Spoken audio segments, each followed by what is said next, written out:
Всем привет! Я рад вас приветствовать на нашем канале. Мы занимаемся ремонтами автомобилей концерна Granite Wall Motors.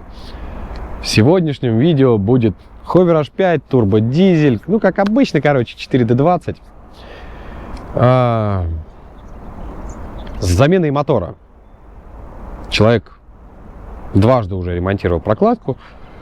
Говорит, что-то я устал. Говорит, давай поменяем мотор. Ну давай поменяем. Смотрите.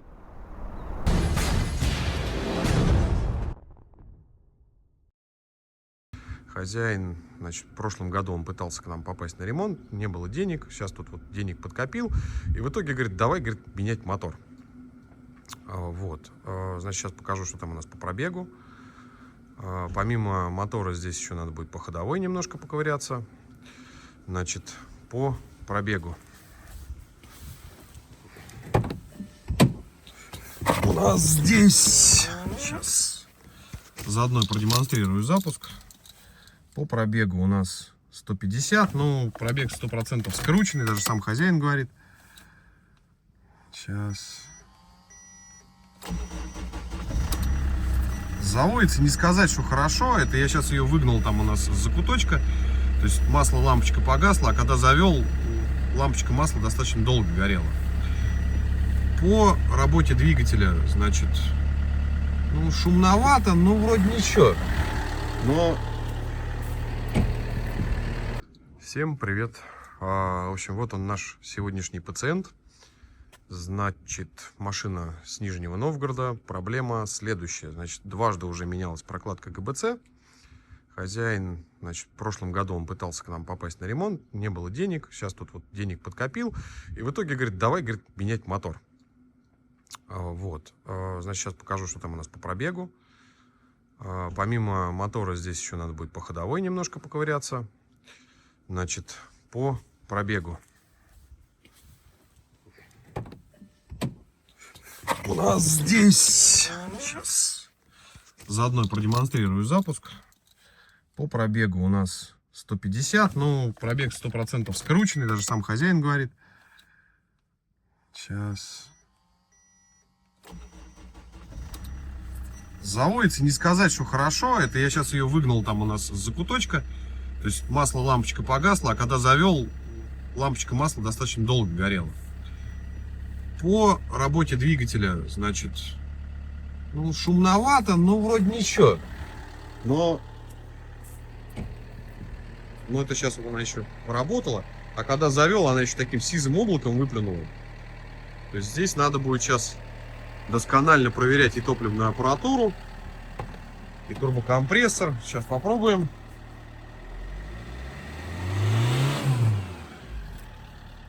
Ну, сизое облачко, не знаю, видно было вам, нет?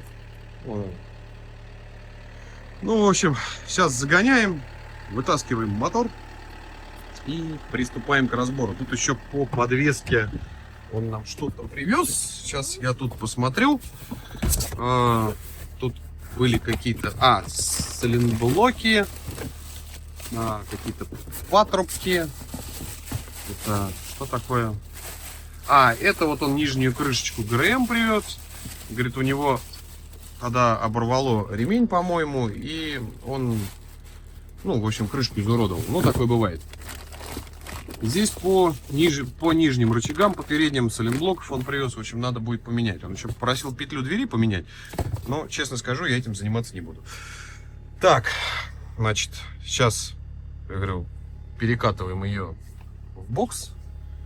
И приступаем к демонтажу двигателя. Заодно по ходу движений я вам там покажу, если что-то будет прям очень-очень интересно.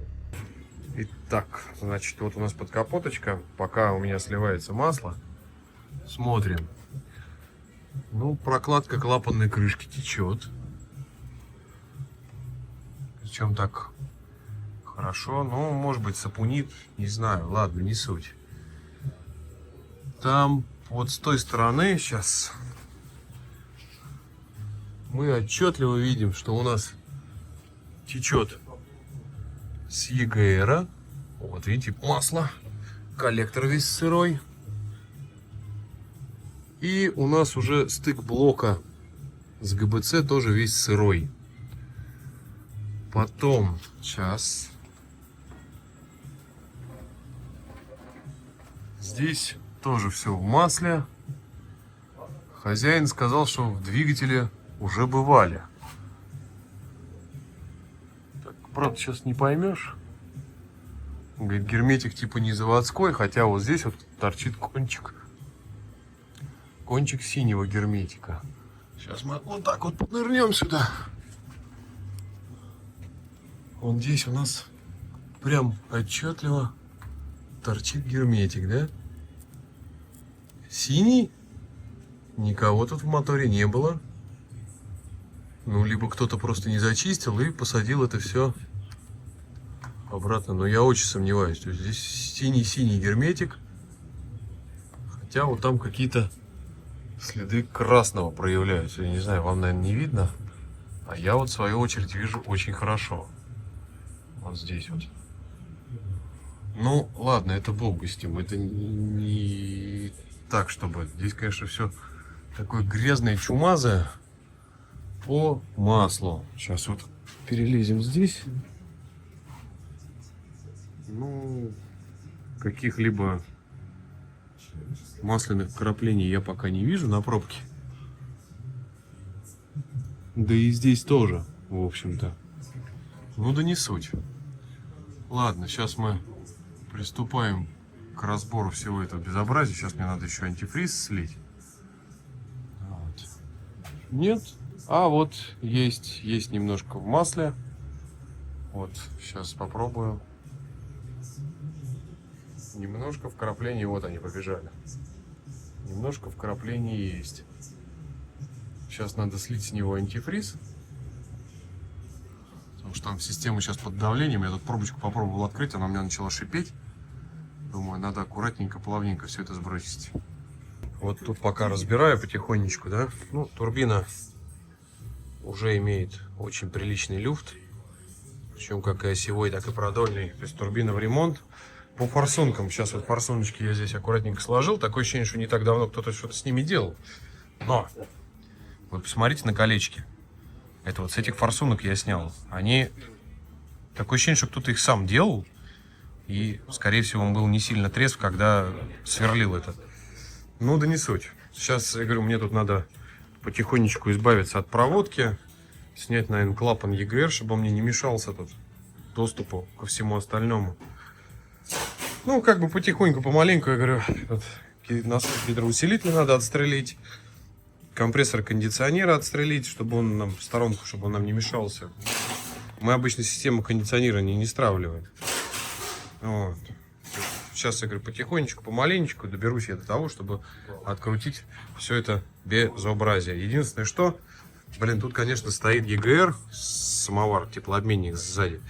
Не очень удобно будет откручивать коробку, потому что этот самовар там перекрывает все нафиг. Ну, как-нибудь доберусь, короче. Ах, что прям сложно. Здесь вот турбину кто-то когда-то, видимо, уже лазил, ремонтировал, потому что здесь уже болтик, а не шпилька. Ну да не суть. В общем, сейчас, я говорю, потихоньку все это разбирается. По роликам здесь вот этот вот, по-моему, новый. Этот тоже. А вот этот вот очень такой музыкальный. Надо будет поменять. Вот, собственно, мотор извлечен. Извлекался он вместе с косой, потому что вот здесь вот есть два таких замечательных датчика. Положение коленвала и давление масла. Все это обрастает грязью со временем. И это просто невозможно снять на месте. Поэтому приходится снимать так по ходу движения. Ну, а сейчас мы начинаем демонтаж. Ну, генератор, кронштейны, все это пойдет в мойку, естественно. Все помоем. Турбина уезжает в ремонт. Потом трубы тоже эти мы помоем, почистим. И как бы... Ну, тоже вот шланги вот эти все поперемыть. ТНВД на проверочку. Форсунки на проверочку. Вон какая прелесть тут в канале от EGR. Ну, завтра привезем уже сюда мотор, поставим и будем переобвешивать все это. Вот, разобрал сейчас кожу ГРМ и Блин, ну тут могло бы быть фиаско на самом деле. Потому что все это плавает в масле, ремень весь в масле. Помпа гейтсовская. Ну, раз уж, я говорю, новый мотор, это мы не будем туда переставлять. Мы поставим это все новое. Ролик натянут неправильно. Тянется строго по часовой стрелке. И вот здесь под болтом, если сейчас болт открутить, можно увидеть, что там есть стрелочка направления. То есть куда тянуть ролик. Не надо никогда изобретать велосипед и тянуть его в обратную сторону. И тем более, вот, кстати, еще чуть-чуть, и было бы весело. Потому что вот здесь вот, сейчас я попробую вам сфокусироваться. Вот, видите, ножка вот эта уже гнутая. А еще чуть-чуть, и ее вот так вот хлоп, проворачивает ролик, проскакивает ремешок, и добрый вечер, я диспетчер. Ну, вовремя приехал, скажем так. Ну, собственно, все с мотора, что мне необходимо, я уже снял. Теперь приступаем к сборке, точнее как обвеске нового двигателя. Значит, здесь сейчас я начну термостат, помпа, впускной коллектор. Ну, короче, вот так вот потихонечку обвешивать. Топливное у нас в ремонте пока. Ждем. Ну, тоже обещают завтра уже все сделать. Так что я думаю, что завтра уже это все запустится. Сегодня соберется, завтра запустится. Добрался, в общем, до установки ГРМ здесь. Мотор почти собран. Вот чем я люблю Гейтс, да? Гейтс начал класть в свои комплекты оригинальные литенцевские ролики. И первый, и второй.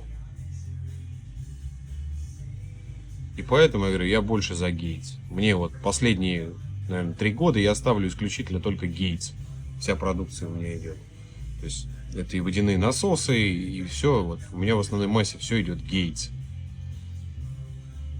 Это говорит о том, что производитель молодец, и он заботится о своих потребителях. Ну, собственно, вот он, мотор готов у нас к установке. В таком виде он и будет внедряться. Шланги вот эти я не одеваю, потому что мне здесь еще проводку проводить. Здесь у нас все закрыто, чтобы никакая грязь не попадала. То есть потихоньку, помаленьку. Я говорю, сейчас это будет устанавливаться вот туда. Заодно поменяли обе подушки. Здесь еще восстановили посадочные, потому что треснула. Частая проблема. Ну, фильтра и все остальное, это будет меняться уже там потом. Сейчас просто втыкаем обратно. Хочу еще поговорить немножко о топливных фильтрах. Да? Вот это то, что стояло на машине. Это то, что мы ставим. Да? Фирма одна, то есть, да, Defeat, все как положено. Но вот эта подделка. Причем можно это видеть прекрасно по шрифтам. Здесь более аккуратные шрифты. Здесь, я говорю, во-первых, все это криво, как вы можете видеть, да? И вот это завалено у нас сейчас и Озон, и Валберис, все маркетплейсы. Да, очень похоже на оригинал, но это не вот это вот не оригинал, ребят. Просто сразу предупреждаю. Продают их достаточно дешево. Я не помню, что-то там. Честно говоря, врать не буду. Даже сейчас вот залезать смотреть не буду. Но вот это подделка. Вот это идет именно оригинал. Потому что здесь идет акциза. А акциза китайцы ставят на свои запчасти уже более 15 лет. То есть здесь тоже должна быть акциза, но ее нету. Поэтому как-то так. Ну, собственно, выкатился я проехаться на машине. Едет все изумительно, работает все прекрасно. Машина не перегревается. То есть все работает штатно. Теперь хотел бы, наверное, напомнить. Я как бы неоднократно уже об этом говорил. Но повторюсь. Мы славимся тем, что мы даем гарантию 60 тысяч километров на свои работы. То есть на двигатель, на капиталку. То есть 60 тысяч километров или 2 года. Некоторые тут с кем, с сервисменов общаемся, говорит, что, говорит, дурак, что ли, говорит, на китайскую машину, говорит, такие гарантии давать? Я говорю, нет. Если ты делаешь это хорошо и делаешь на качественных запчастях, почему я должен, скажем так, в чем-то где-то кого-то урезать? Вот. Теперь по гарантии тоже тут условия у нас есть, что вы все равно должны хотя бы 2 ТО в год проходить, чтобы мы ваш автомобиль видели и наблюдали. Если это автомобиль из дальнего региона, как правило, здесь условия таковы, что расходники обязаны покупать у нас. По причине того, что если вы купите где-то, как я уже показывал в других видео, некачественный фильтр или еще что-то, естественно, из-за этого вы просто автоматом слетите с гарантии. Вот. Ну, как бы, блин, здесь по кругу работ было выполнено много.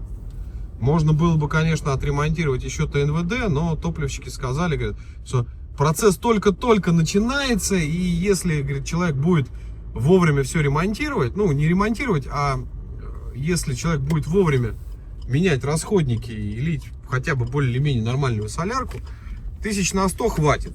Я не сторонник столь таких вот, знаете, превентивных ударов, а давайте с запасом на будущее поменяем или отремонтируем ТНВД. Зачем? Здесь и так получилось достаточно много финансовых вложений. А я бы сейчас еще сказал, что говорю, давай ТНВД, и тут вообще человек бы за голову схватился. Просто, как бы, сами понимаете, это все недешево. Ремонт форсунок, ремонт турбины, плюс море всяких разных еще запчастей. Это вроде кажется все по мелочи, а по мелочи набегает очень даже прилично. Вот. Когда особенно многие мне говорят, что да я проще мотор поменяю. Ну хорошо, ребят, если вы это будете делать сами, да, конечно, это вам будет дешевле. А когда вы обращаетесь к кому-то, опять же, вот, кто вам даст гарантию на свои работы, тогда это, как бы, извините, но не бывает чудес. Но не суть. В общем, говорю, я вот еду, машина теплая из бокса выехала, то есть она прогретая была.